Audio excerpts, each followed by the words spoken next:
আপনারা লক্ষ্য করে থাকবেন 1974 সাল থেকে বাংলাদেশে প্রতি বছর 12ই রবিউল আউয়ালে একটা মিছিল অনুষ্ঠিত হয়। এই মিছিলটার নাম জশ্নে জুলুসে ঈদে মিলাদুন্নবী। মিছিলটার নাম জশ্নে জুলুসে ঈদে মিলাদুন্নবী। কোন মাসের কত তারিখে অনুষ্ঠিত হয়? রবিউল আউয়ালের 12 তারিখে অনুষ্ঠিত হয়। মনে রাখবেন, এই জশ্নে জুলুসে ঈদে মিলাদুন্নবীর নামের মিছিলের ইতিহাস 1974 সাল থেকে শুরু। 1974 সালের আগে বাংলাদেশের কোনো মুসলমান এই জশ্নে জুলুসে ঈদে মিলাদুন্নবী করে নাই। এখন যদি আপনারা একটু সময়ের জন্য ধরে নেন যে জশ্নে জুলুসে ঈদে মিলাদুন্নবী যারা করে এরা সুন্নি, আর জশ্নে জুলুসে ঈদে মিলাদুন্নবী যারা করে না এরা ওয়াহাবি, এই যদি কথাটা ধরে নেন, তাহলে 1974 সালের আগে আজকে যারা জশ্নে জুলুসে ঈদে মিলাদুন্নবী করে এরা এবং এদের পূর্বপুরুষ বাপদাদারাও 74 সালের আগে জশ্নে জুলুসে ঈদে মিলাদুন্নবী করছে না। এদের বাবাও জশ্নে জুলুসে ঈদে মিলাদুন্নবী করছে না। এদের দাদাও জশ্নে জুলুসে ঈদে মিলাদুন্নবী করছে না। এদের পরদাদাও জশ্নে জুলুসে ঈদে মিলাদুন্নবী করছে না। এদের লক্কর দাদাও জশ্নে জুলুসে ঈদে মিলাদুন্নবী করছে না। সুতরাং এই নূতন মিছিল করে যদি তোমরা সুন্নি হইয়া থাকো, তাহলে তোমরা পূর্বপুরুষের কেউ এই মিছিল করছে না। তোমরা সবাই ওয়াহাবির ঘরের সুন্নি। কার ঘরের সুন্নি? তোমরা বাপ দাদা সবাই ওয়াহাবি ছিল, কারণ তারা কেউই জশ্নে জুলুসে ঈদে মিলাদুন্নবী করছে। এই জশ্নে জুলুসে ঈদে মিলাদুন্নবীর মধ্যে যতগুলি স্লোগান দেওয়া হয়, এর মধ্যে একটা মুখরোচক স্লোগান দেওয়া হয়, জিন্দা নবীর আগমন, শুভেচ্ছা স্বাগতম। এই স্লোগানটা শুনতে বড় মধুর, বড় মুখরোচক স্লোগান। স্বাভাবিকভাবে সাধারণ মুসলমানের স্লোগানটা শুনলে বড় মজা লাগে তাদের। জিন্দা নবীর আগমন, শুভেচ্ছা স্বাগতম। নবী জিন্দা না মুর্দা? নবীর মরণ বাকি রয়েছে না হয়ে গেছে? দাফন করার পরে মুর্দা আছেন না জীবিত আছেন? এই প্রশ্নগুলির সমাধান আমরা সুন্নতে রাসূল এবং জামাতে সাহাবার মাপকাঠিতে পেয়েছি। সুন্নতে রাসূলের মাপকাঠির দ্বারা সাব্যস্ত হয়ে গেছে, জামাতে সাহাবার মাপকাঠির দ্বারা সাব্যস্ত হয়ে গেছে, নবীর মরণ হয়ে গেছে, দাফনের পরে নবী জীবিত হয়ে গেছেন। এই কথাটা মনে রাখুন। আর এই স্লোগানটা এবার বোঝার চেষ্টা করুন। যে স্লোগানে বলা হয় জিন্দা নবীর আগমন, শুভেচ্ছা স্বাগতম, আমি জিজ্ঞাসা করব, এই জিন্দা নবী বলতে আপনারা কি বুঝাইলেন? জিন্দা নবী বলতে যদি এই কথা বুঝাইয়া থাকেন যে নবী অতীতেও জিন্দা ছিলেন, ভবিষ্যতেও জিন্দা, অতীতেও নবীর মরণ হয়নি, ভবিষ্যতেও মরণ হবে না, এই যদি জিন্দা নবীর কথার অর্থ হয়, তাহলে এই স্লোগান সরাসরি কোরআন বিরোধী, সরাসরি আল্লাহ বিরোধী। কারণ আল্লাহ কোরআনে বলেছেন নিশ্চয়ই আপনি মরণশীল। কাজে আপনি যদি বলেন নবীর কোনোদিন মরণ নাই, অতীতেও মরণ নাই, ভবিষ্যতেও মরণ নাই, তাহলে এই জিন্দা নবী কথাটা সরাসরি কোরআন বিরোধী। এই অর্থে জিন্দা নবী বললে কোরআন অমান্য হয়। কোরআন অমান্য করলে সুন্নি হয় না। কি হয় আপনারা বলবেন? কোরআন অমান্য করলে সুন্নি হয় না। আর যদি বলেন যে না, আমরা জিন্দা নবী বলতে নবীর অতীতেও মরণ হয়নি, ভবিষ্যতেও মরণ হবে না, এই অর্থে জিন্দা নবী বলি না। আমরা জিন্দা নবী ওই অর্থে বলি যে দাফনের পর থেকে নবী জিন্দা। এই অর্থে যদি জিন্দা নবী বলে থাকেন, আগমন শব্দটা সুন্নতে রাসূল এবং জামাতে সাহাবা বিরোধী। আগমন কি? নবী বলেন আল আম্বিয়াউ আহইয়াউন ফি কুবুরিহিম, নবী রসুলগণ জিন্দা হইয়া তোমাদের কোনো অনুষ্ঠানে আগমন করেন না, রওজা শরীফের ভিতরে থাকেন। নবী বলে গেছেন তোমাদের কোনো অনুষ্ঠানে আগমন করেন না, নবী বলে গেছেন রওজা শরীফের ভিতরে থাকেন। তুমি বলতেছো জিন্দা নবীর আগমন, কোথায় আগমন? সুতরাং এই আগমন কথাটা সুন্নতে রাসূলের বিরোধী, জামাতে সাহাবার বিরোধী। সুতরাং যারা জিন্দা নবীর আগমন স্লোগান দেয়, এরা নবী মানে মন গড়া ব্যাখ্যা মতে, মন গড়া ব্যাখ্যা মতে নবী মানলে আহলে সুন্নাত ওয়াল জামাত হয় না। আল্লাহ মানে যদি মন গড়া ব্যাখ্যা মতে, আহলে সুন্নাত ওয়াল জামাত হবে না। ফেরেশতা মানে যদি মন গড়া ব্যাখ্যা মতে, আহলে সুন্নাত ওয়াল জামাত হবে না। কুরআন মানে যদি মন গড়া ব্যাখ্যা মতে, আহলে সুন্নাত ওয়াল জামাত হবে না। নবী মানে যদি মন গড়া ব্যাখ্যা মতে, আহলে সুন্নাত ওয়াল জামাত হবে না। তাকদীর মানে যদি মন গড়া ব্যাখ্যা মতে, আহলে সুন্নাত ওয়াল জামাত হবে না। আখিরাত মানে যদি মন গড়া ব্যাখ্যা মতে, আহলে সুন্নাত ওয়াল জামাত হবে না। এই 6 কথার 6 কথা যদি সুন্নতে রাসূলের ব্যাখ্যা মতে আর জামাতে সাহাবার ব্যাখ্যা মতে মানে, তবেই শুধু আহলে সুন্নাত ওয়াল জামাত হয়।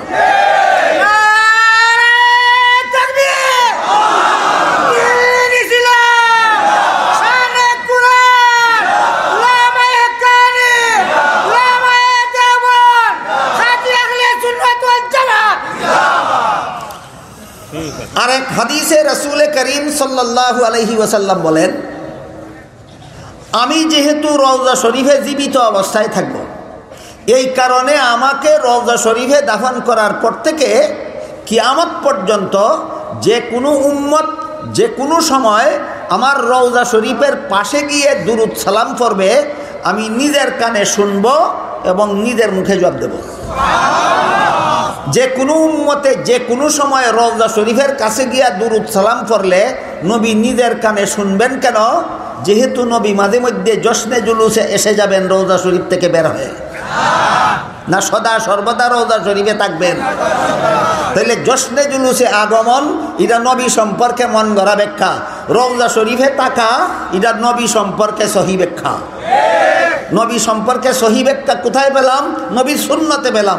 নবী সহি হাদিসে বলে গেছেন, আল আম্বিয়াউ আহিয়াউন ফি কুবুরিহিম, নবী রাসূলগণ জীবিত হয়ে কারো অনুষ্ঠানে আগমন করেন না, রওজা শরীফের ভিতরে থাকেন।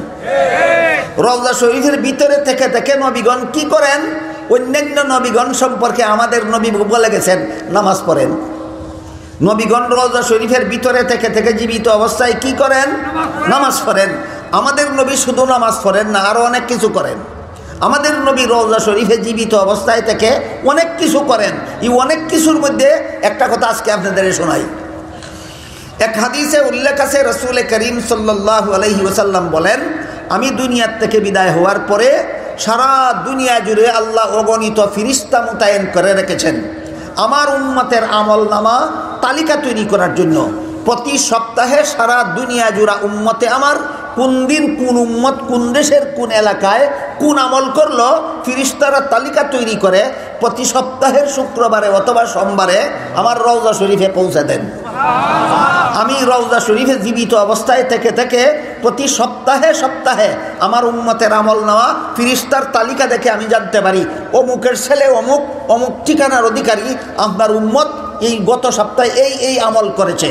তারপরে রসুল বলেন, এইভাবে ফিরিস্তাদের তালিকা প্রাপ্ত হয়ে আমার প্রতিটি উম্মতের আমল নামায় যখন দেখি কোনো উম্মতের আমল নামায় নেক আমল করেছে, তখন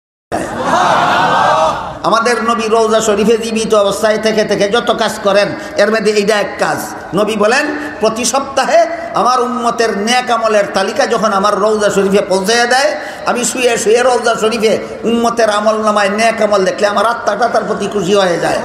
আর যে সমস্ত উম্মতের আমল নামায় বদ আমল দেখি, আল্লাহর রাসূল বলেন, আমি তাদের জন্য আল্লাহর কাছে মাগফিরাতের দোয়া করি। তাহলে আমাদের নবী আমাদের সাথে স্লোগান দেওয়ার জন্য মিছিলে আগমন করেন।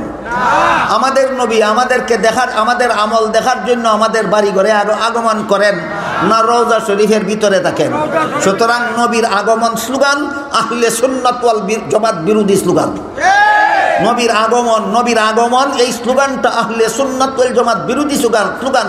এটা মন গড়া ব্যাখ্যা মতো নবী মানার স্লোগান। এই রকমের আরেকটা স্লোগান আছে মন গড়া ব্যাখ্যা মতো, সেটা হলো নারায়ে রিসালাত ইয়া রাসূলুল্লাহ। নারায়ে রিসালাত ইয়া রাসূলুল্লাহর একটা স্লোগান আছে, এটা একটা নবী সম্পর্কে মন গড়া ব্যাখ্যার স্লোগান। মন গড়া ব্যাখ্যাটা কি? যারা নারায়ে রিসালাত ইয়া রাসূলুল্লাহ বলেন, তারা বিশ্বাস করেন নবী হাজির নাজির।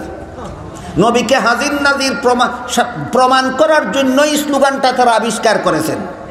নারায়ে রিসালাত ইয়া রাসূলুল্লাহ স্লোগানটা আবিষ্কারই করেছেন নবীকে হাজির নাজির বোঝাবার জন্য। অথচ আল্লাহ পাক রব্বুল আলামিন পবিত্র কোরআনে বলেন, ওয়ামা কুন্না গাইবিন, আমি কোথাও অনুপস্থিত নই। কে? আল্লাহ। যে আল্লাহ কোথাও অনুপস্থিত নন, তিনি উপস্থিত কোথায়? সব জায়গায়। আল্লাহ সর্বত্র আছেন, সব কিছু দেখেন। যিনি সবখানে আছেন, সব কিছু দেখেন, তার নাম হাজির নাজির। তার নাম, যিনি সবখানে আছেন সব কিছু দেখেন, তার নাম হাজির নাজির। তাহলে একমাত্র আল্লাহ হইলেন হাজির নাজির। আল্লাহ সবখানে আছেন, সব কিছু দেখেন। আপনাদের বিশ্বাস হয় আল্লাহ সবখানে আছেন? আপনাদের বিশ্বাস হয় আল্লাহ সব কিছু দেখেন? তাহলে হাজির নাজির কে? একমাত্র আল্লাহ। হাজির নাজির কে? একমাত্র আল্লাহ। এবার শুনুন নবীকে আল্লাহ কি বলেন। অন্যান্য নবীর কথা নয়, আজকের জন্য বাদই দিলাম। আপনাদের নবীকে আল্লাহ কি বলেন দেখুন। আপনাদের নবীকে আল্লাহ বলেন, ওমা কুনতা লাদাইহিম ইজ আজমাউ আমরাহুম ওয়া হুম ইয়ামকুরুন। হে মুহাম্মদুর রাসূলুল্লাহ সাল্লাল্লাহু আলাইহি ওয়াসাল্লাম, ইউসুফ আলাইহিস সালামের বড় 10 ভাই তাকে কুয়ায় নিক্ষেপ করার জন্য যখন যুক্তি পরামর্শ করতেছিল, আপনি যদি হাজির নাজির হইতেন, ঘটনাক্ষেত্রে নিজেই থাকতেন, বিষয়টা নিজেই দেখতেন। যেহেতু আপনি হাজির নাজির না, এই জন্য আমি কুরআন নাজিল করে আপনাকে ঘটনা জানাই দিলাম। আরেক আয়াতে আল্লাহ বলেন, ওয়ামা কুনতা লাদাইহিম ইয ইউলকুনা আকলামাহুম আইয়ুহুম ইয়াকফুলু মারইয়াম ওয়ামা কুনতা লাদাইহিম ইয ইখতাসিমুন। হযরত ঈসা আলাইহিস সালামের মা মরিয়ম যখন জন্মগ্রহণ করলেন, মরিয়মের অভিভাবক সাব্যস্ত করার জন্য তারা একটা লটারি দিয়েছিল। সেই লটারির ঘটনা বর্ণনা করে আল্লাহ বলেন, ওয়ামা কুনতা লাদাইহিম ইয ইউলকুনা আকলামাহুম আইয়ুহুম ইয়াকফুলু মারইয়াম।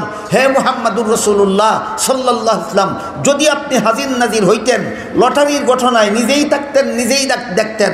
যেহেতু আপনি হাজির নাজির না, এই জন্য আপনার কাছে কোরআন নাজিল করে আমি ঘটনা জানাই দিলাম। আল্লাহ নিজের বেলায় বলেছেন হাজির নাজির, নবীর বেলায় বলেছেন হাজির নাজির না। আল্লাহ কোরআনে নিজের বেলায় বলেছেন হাজির নাজির, নবীর বেলায় বলেছেন হাজির নাজির না। এরপরে যদি কেউ নবীরে হাজির নাজির কয়, সেই কোরআন মানে কি ঠিক? আল্লাহ নবীকে বারবার বলেছেন আপনি হাজির নাজির না, আপনি হাজির নাজির না। এরপরেও যে নবীরে হাজির নাজির কয়, কোরআন মানে? কোরআন না মানলে কত বড় আহলে সুন্নাত ওয়াল জামাত হয়? তাহলে নারায়ে রাসালাত ইয়া রাসূলুল্লাহ কি বুঝাইবার জন্য স্লোগানটা দেওয়া হয়? নবীকে হাজির নাজির বুঝাইবার জন্য নারায়ে রাসালাত ইয়া রাসূলুল্লাহ স্লোগান দেওয়া হয়। সুতরাং এই স্লোগানটা কুফরি স্লোগান, এই স্লোগানটা শিরকি স্লোগান। নবীকে হাজির নাজির বুঝাবার জন্য দেওয়া হয়। কোরআন হাদিসের দলিল যারা বুঝেন না, তাদের জন্য আরেকভাবে বুঝি, অন্যভাবে বুঝবেন। আরেকভাবে বলি, একজন মুমিন মুসলমান যত বড় ব্যাককলই হোক, সংসারের ব্যাপারে ব্যাককল হতে পারে, জ্ঞান বুদ্ধির বেলায় ব্যাককল হতে পারে, কিন্তু তার ঈমান তো ঠিক আছে।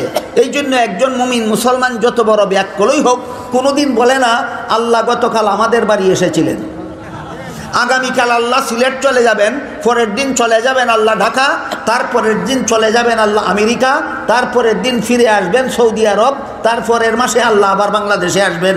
এমন কথা কোনো ব্যাককলেও কোনোদিন কয় না। কেন কয় না? কারণ হে যত বড় ব্যাককল হোক, তার ঈমানে কয় আল্লাহ সব সময় সবখানে আছেন, আসবেন কোথায় আর যাবেন কোথায়। এই এমন সত্তাকেই হাজির নাজির বলা হয়, যিনি সবসময় সবখানে আছেন, তার আসা যাওয়া নাই। হাজির নাজিরের আসা যাওয়া নাই, আর যার আসা যাওয়া আছে তিনি হাজির নাজির নন। এবার বলুন, আল্লাহর কি আসা যাওয়া আছে? কেন? যেহেতু তিনি হাজির নাজির, আসবেন কোথায় আর যাবেন কোথায়। এবার শুনেন নবী সম্পর্কে।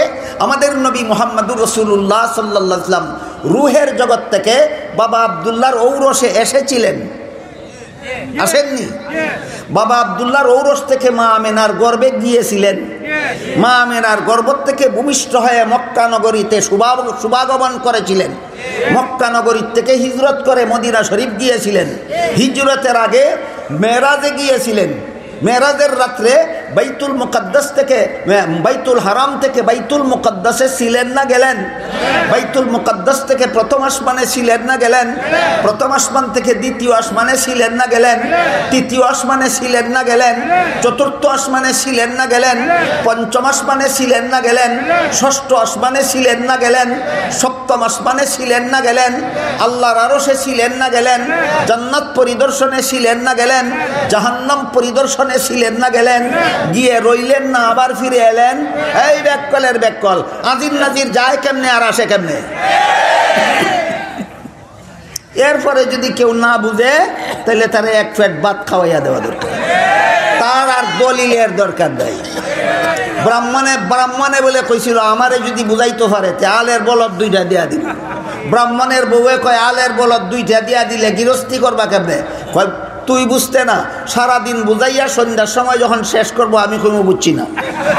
এরা কেটাই বুঝাইব? এরা কে বুঝাইব?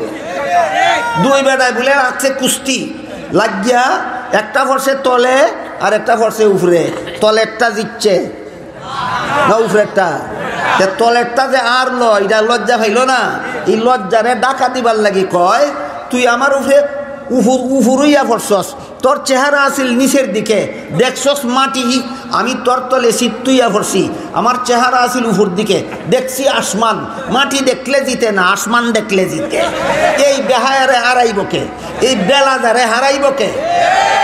ঠিক তেমনিভাবে আল্লাহ যদি আল্লাহর যদি আল্লাহ, যেহেতু আল্লাহ হাজির নাজির, এই কারণে আল্লাহর আসা যাওয়া নাই। আর হাজির নাজিরের আসা যাওয়া হয় না, আর যার আসা যাওয়া আছে তিনি হাজির নাজির হন না। তাহলে আল্লাহর যেহেতু আসা যাওয়া নাই, এ কথা পরিষ্কারভাবে প্রমাণ হইল কেন আসা যাওয়া নাই। তিনি সবসময় সব কাজে আছেন, আসবেন কোথায় আর যাবেন কোথায়, প্রমাণ হয়ে গেল পরিষ্কারভাবে যে হাজির নাজিরের আসা যাওয়া হয় না। মুহাম্মাদুর রাসূলুল্লাহ সাল্লাল্লাহু আলাইহি ওয়াসাল্লাম মক্কা শরীফ থেকে হিজরত করে মদিনা শরীফ গেলেন। ইন্তেকালের পরে রওজা শরীফের ভিতরে গেলেন। হাসরের দিন রওজা শরীফ থেকে বের হয়ে হাসরের মাঠে আসবেন। হাসরের মাঠে একবার যাবেন হাউজে কাউসারের পারে, আর একবার যাবেন পুলসিরাতের পারে। নবী করিম সাল্লাল্লাহু আলাইহি ওয়াসাল্লাম বলেন, কিয়ামতের দিন যতক্ষণ পর্যন্ত আমি মুহাম্মাদুর রাসূলুল্লাহ বেহেশতে যাব না, ততক্ষণ পর্যন্ত কোনো নবী রাসূলকে বেহেশতে যেতে দেওয়া হবে না। আর যতক্ষণ পর্যন্ত আমার উম্মত জান্নাতে প্রবেশ করবে না, ততক্ষণ পর্যন্ত কোনো নবীর উম্মতকে জান্নাতে প্রবেশ করতে দেওয়া হবে না। সুতরাং পরিষ্কার হয়ে গেল, নবী রওজা শরীফ থেকে বের হয়ে হাসরের মাঠে আসবেন। হাসরের মাঠে গিয়ে আবার একবার পুলসিরাতের কাছে যাবেন, আর একবার হাউজে কাউসারের পাশে যাবেন, আর একবার মকামে মাহমুদে যাবেন। হাসরের মাঠের কার্যকলাপ সমাধা হলে পরে নবী জান্নাতে যাবেন। নবীর অতীতেও আসা যাওয়া ছিল, নবীর ভবিষ্যতেও আসা যাওয়া আছে। কোন আক্কেলে হাজির নাজির বলতে চাও? এই হাজির নাজির কোরআনের দলিল দ্বারাও প্রমাণিত নয়, হাদিসের দলিল দ্বারাও প্রমাণিত নয়, সাধারণ বিবেকের দ্বারাও প্রমাণিত নয়। নবী হাজির নাজির না। আল্লাহ বারবার কোরআনে বলেছেন, আমি হাজির নাজির, আপনি হাজির নাজির না। তা কাজেই নবীকে হাজির নাজির প্রমাণ করার জন্য নারায়ে রিসালাত ইয়াস রাসূলুল্লাহ স্লোগান দেওয়া সরাসরি কোরআন বিরোধী স্লোগান। সরাসরি কোরআন বিরোধী স্লোগান দিলে আহলে সুন্নাত ওয়াল জামাত হওয়া যায়। আপনাদের পক্ষ থেকে দুইটা প্রশ্ন লেখা হয়েছে। একটা প্রশ্ন লেখা হয়েছে যে ওয়াজ মাহফিলে স্লোগানের সময় নারায়ে রিসালাত ইয়া রাসূলুল্লাহ বলা যাবে কি? কি বুঝলেন? কেন না?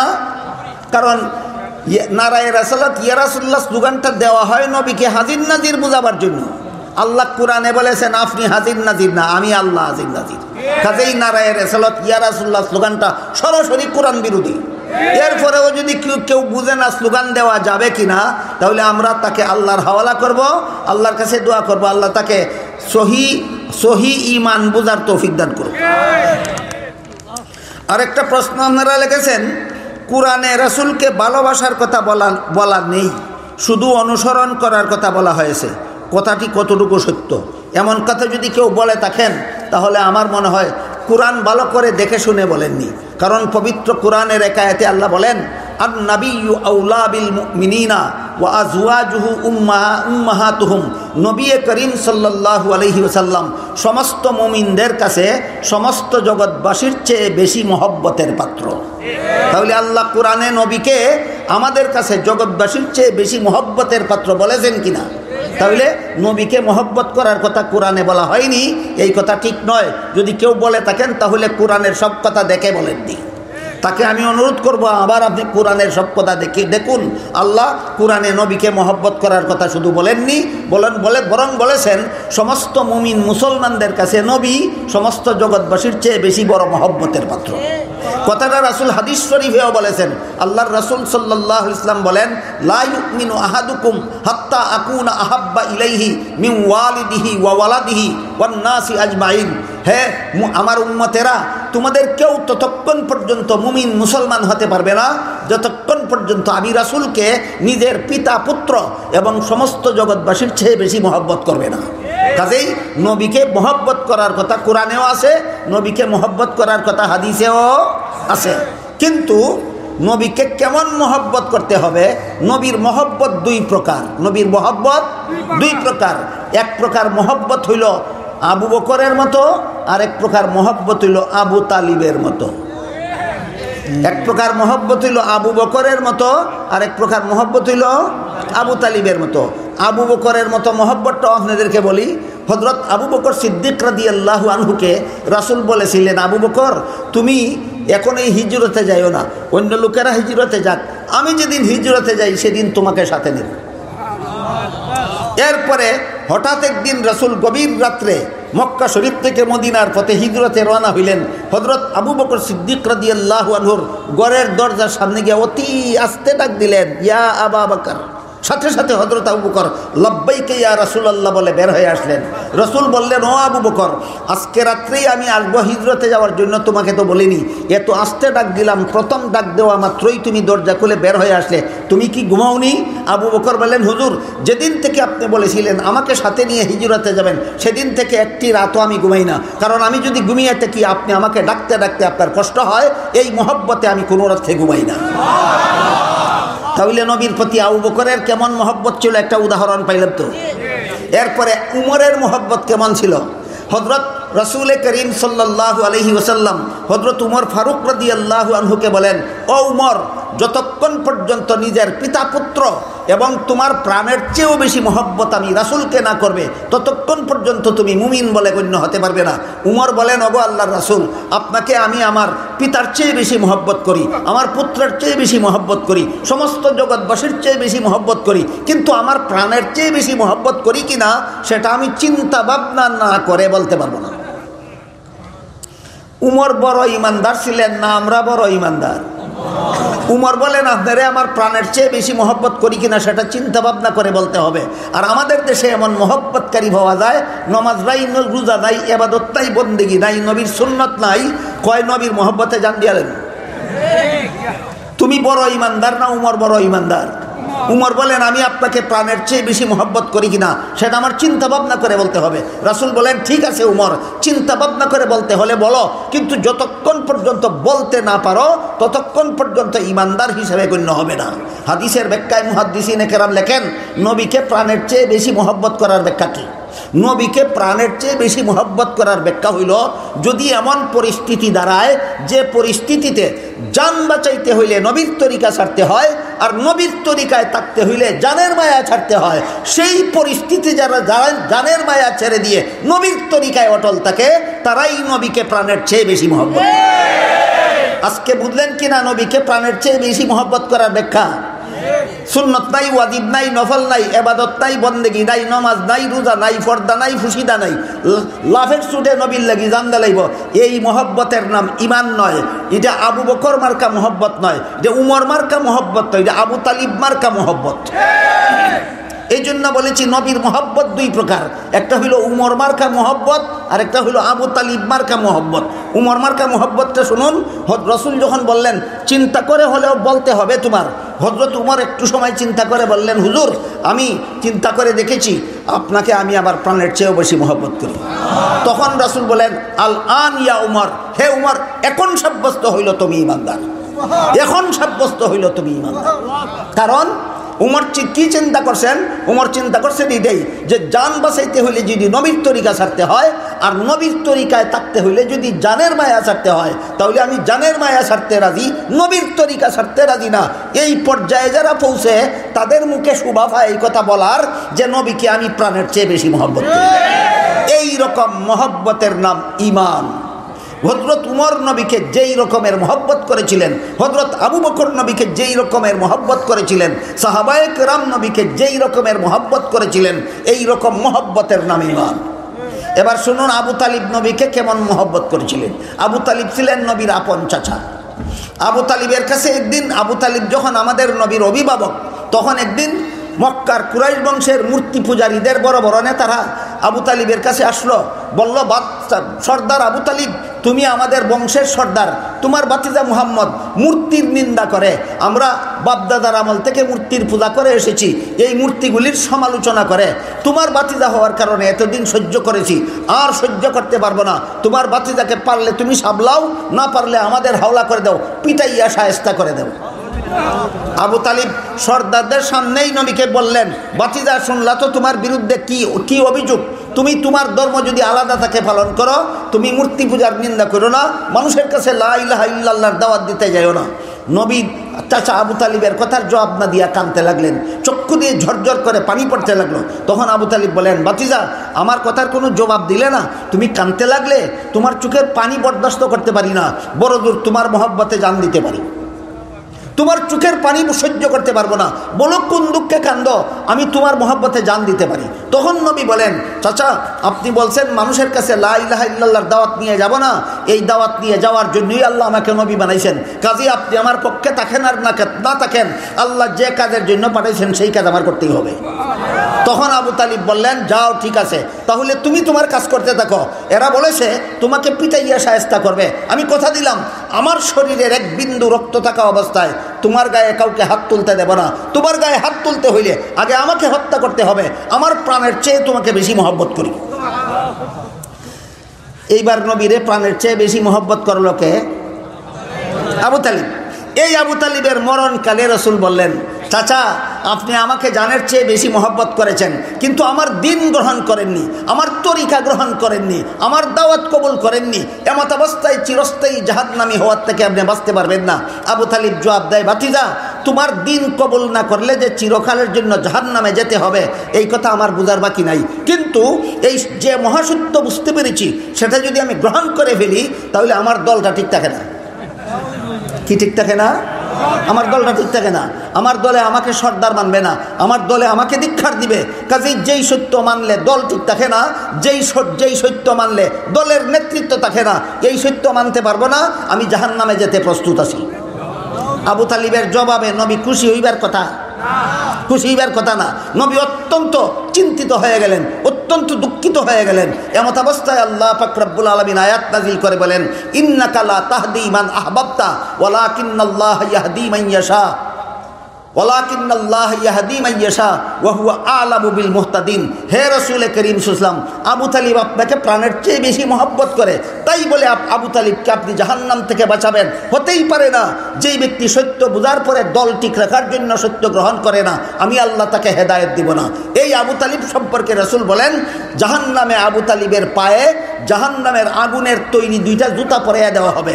জাহান্নামের আগুনের তৈরি জুতা আবু তালিবের পায়ের তালুতে থাকার কারণে আবু তালিবের মাথার মস্তক ফেনাইতে থাকবে, আর আবু তালিব মনে করবে এর চেয়ে কঠিন কোনো আযাব জাহান্নামে হতে পারে না। আল্লাহ রসুল বলেন, সেই আযাবে আবু তালিব জাহান্নামে চিরকাল থাকবে। আবু তালিব কতদিনের জাহান্নামে? নবীর মহব্বতে ত্রুটি ছিল, তাহলে ত্রুটি কোথায়? তরিকা মানত না। তাহলে সাহাবায়ে কেরাম নবীরে মহব্বত করতেন তরিকা মানার মাধ্যমে, আবু তালিবও নবীর মহব্বতে জান দিতে রাজি ছিল তরিকা ছাড়া। এখান থেকে আমাদের শিক্ষা নেওয়া দরকার, আমাদের সমাজেও যারা নবীর তরিকায় অটল থেকে নবীকে মহব্বত করে, তারা সাহাবায়ে কেরামের মতো নবীকে মহব্বত করে, তাদের মহব্বতের নাম ঈমান।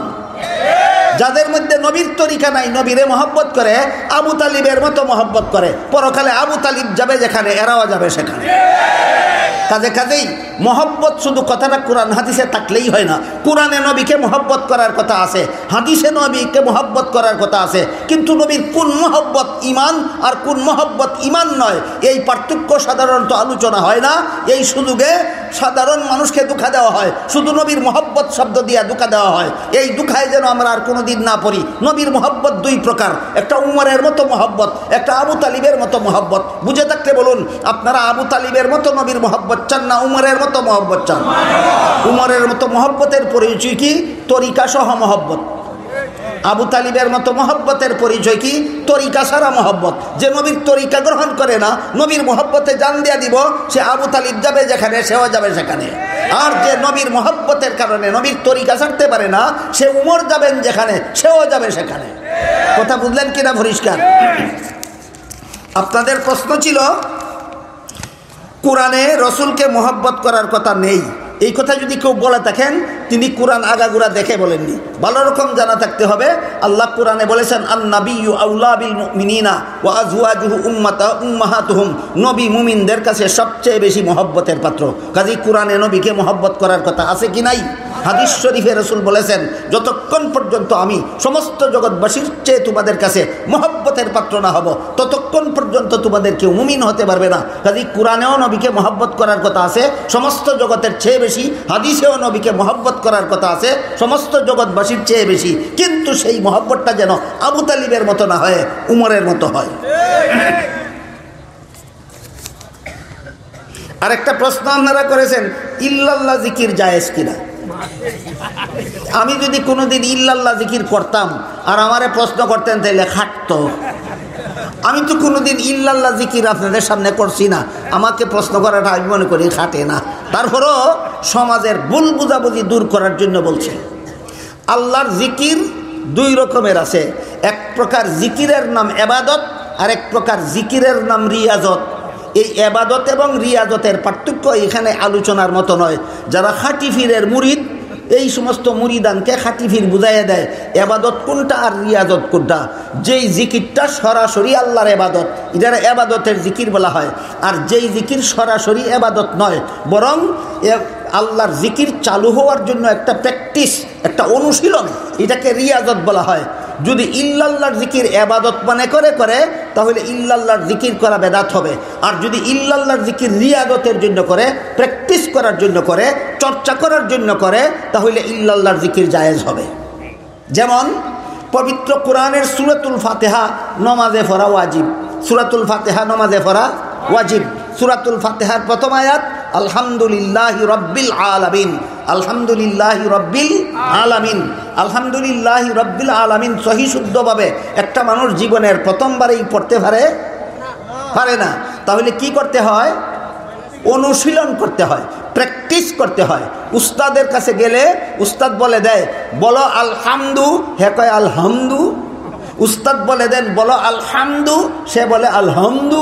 উস্তাদ বলেন আলহামদু নয় আলহামদু, তখন কয় হামদু কয় না, তখন কয় আলহামদু। তখন উস্তাদ বলে এই তুই বাঙ্গিয়া কইলা আল আল আল আল। এরপরে আল যখন ঠিক হয় তখন কয় এই এখন তুই জফ হামদু হামদু হামদু হামদু। বলেন শুধু হামদু হামদু জফা কোনো আবাদত না প্র্যাকটিস? যেমন ভাবে আলহামদু সূরা নামাজে পড়া ওয়াজিব, কিন্তু আলহামদু সূরা শুদ্ধ করার জন্য প্র্যাকটিস করতে হয়। আল আল আল জপতে হয়, হামদু হামদু হামদু জপতে হয়, তারপরে আলহামদু আলহামদু আলহামদু জপতে হয়। লিল্লাহি না লিল্লাহি লিল্লাহি লিল্লাহি জপতে হয়। এই জফাটা ইবাদত নয়, এই জফাটা প্র্যাকটিস। ঠিক তেমনিভাবে লা ইলাহা ইল্লাল্লাহু মুহাম্মাদুর রাসূলুল্লাহ ইবাদত, আর ইল্লাল্লাহ ইল্লাল্লাহ ইল্লাল্লাহ ইবাদত নয়, প্র্যাকটিস। হামদু আলহামদুর হামদু যদি ইবাদত না হইয়া প্র্যাকটিস হতে পারে, জায়েজ হয়, তাহলে লা ইলাহা ইল্লাল্লাহর ইল্লাল্লাহ কেন প্র্যাকটিস হইয়া জায়েজ হতে পারবে না?